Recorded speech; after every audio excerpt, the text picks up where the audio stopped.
What's up mga ka-heroes? Welcome back to my vlog once again on another. Yes, malaya na naman tayo. Thank you Lord, it's a Friday. April 25. Kalayaan ko na naman. This is for once a month only.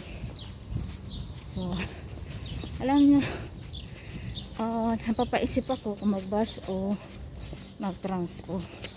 Kasi, alam niyo ba yung naman ang bag ko ngayon? Laptop. Ang bigat-bigat. Para kung ano, napakabigat ng aking likod ngayon. Dahil dito sa laptop. Kasi yung charger niya, na-overheat yata. Kakawats-tuwats.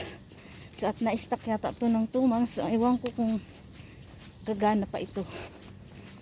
So sabi ko, magbas na lang para makabili ako ng bagong charger ng laptop at makapag-watch na naman tayo ng another group kasi ngayon limit.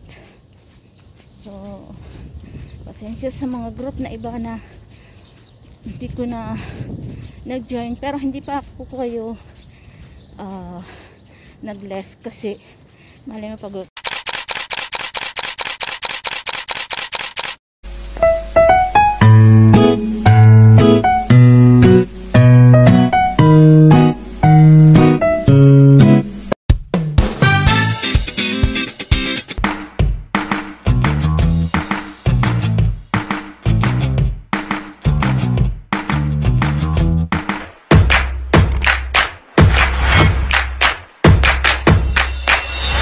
ng Pilipinas ay maharap ko na sa ngayon kasi unang-una may trabaho tayo na dapat din nating pukusan.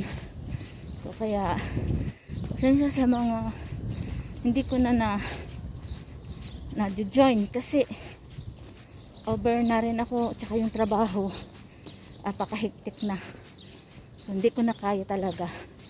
So ngayon pupunta naman ako ng bus station, and dahil mabigat ang likod ko ngayon, hindi ko alam kung saan na naman ako dadalhin. Kasi pag ganito na hindi ako komportable sa labas, umuwi ako ng maaga guys. So let's go, samahan ako sa aking mabigat na di-off na to. Parang may 5 kilo yata, 10 kilo yata yung likod ko. Nasa ano kasi, hindi ko siya binitbit kasi makakalimutin ako, baka maiwanan ko siya. So kaya nilagay ko na lang siya sa isang lalagyan na hindi ko siya makalimutan. So kaya sakripisyo lang.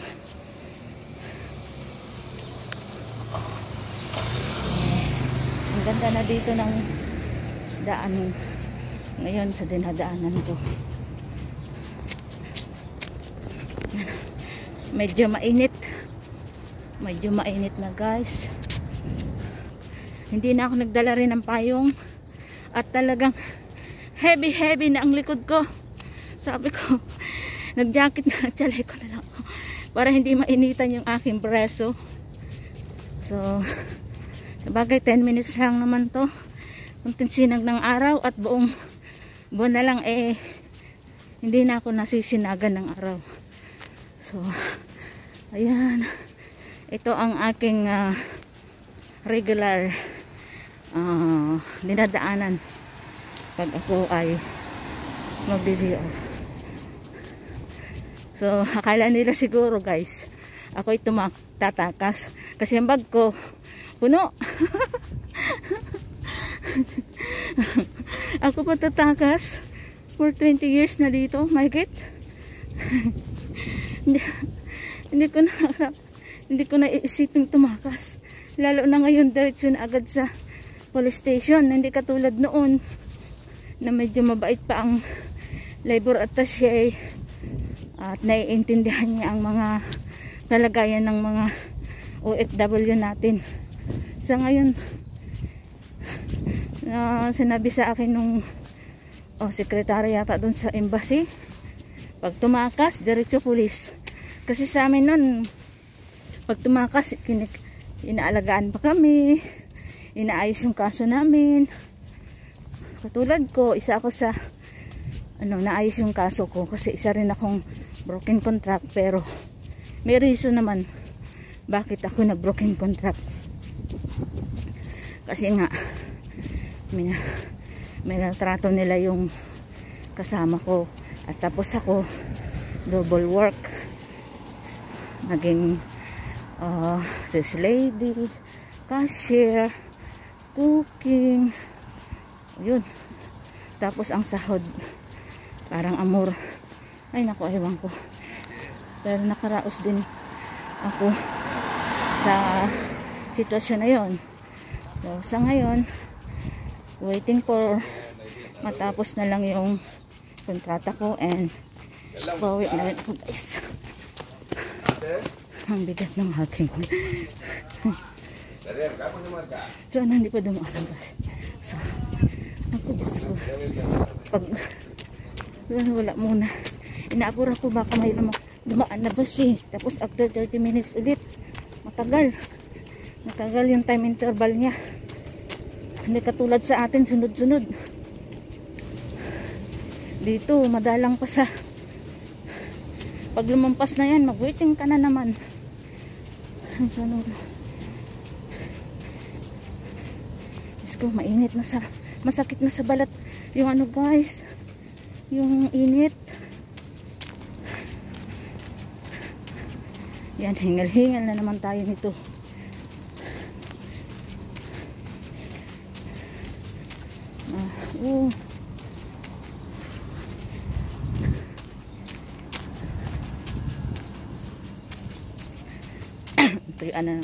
Natuyuan na ng halakay. Ay, hingal. So ito yung waiting shed, pero doon ako sa kabila pa manama ako, hindi ako pa mads. Waiting tayo. Ay, salamat sa Diyos, nakadating din sa waiting area.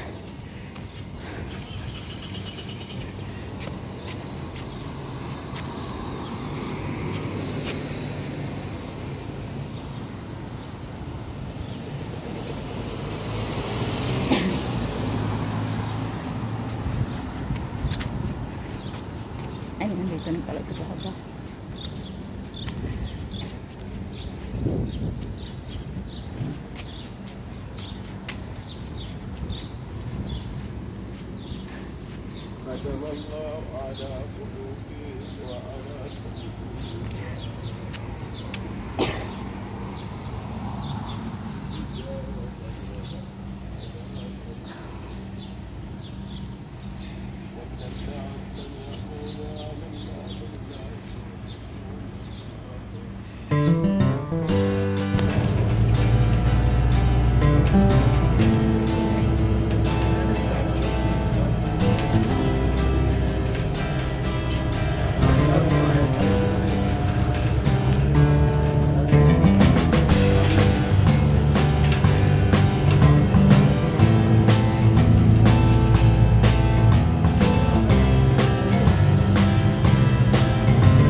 Yes,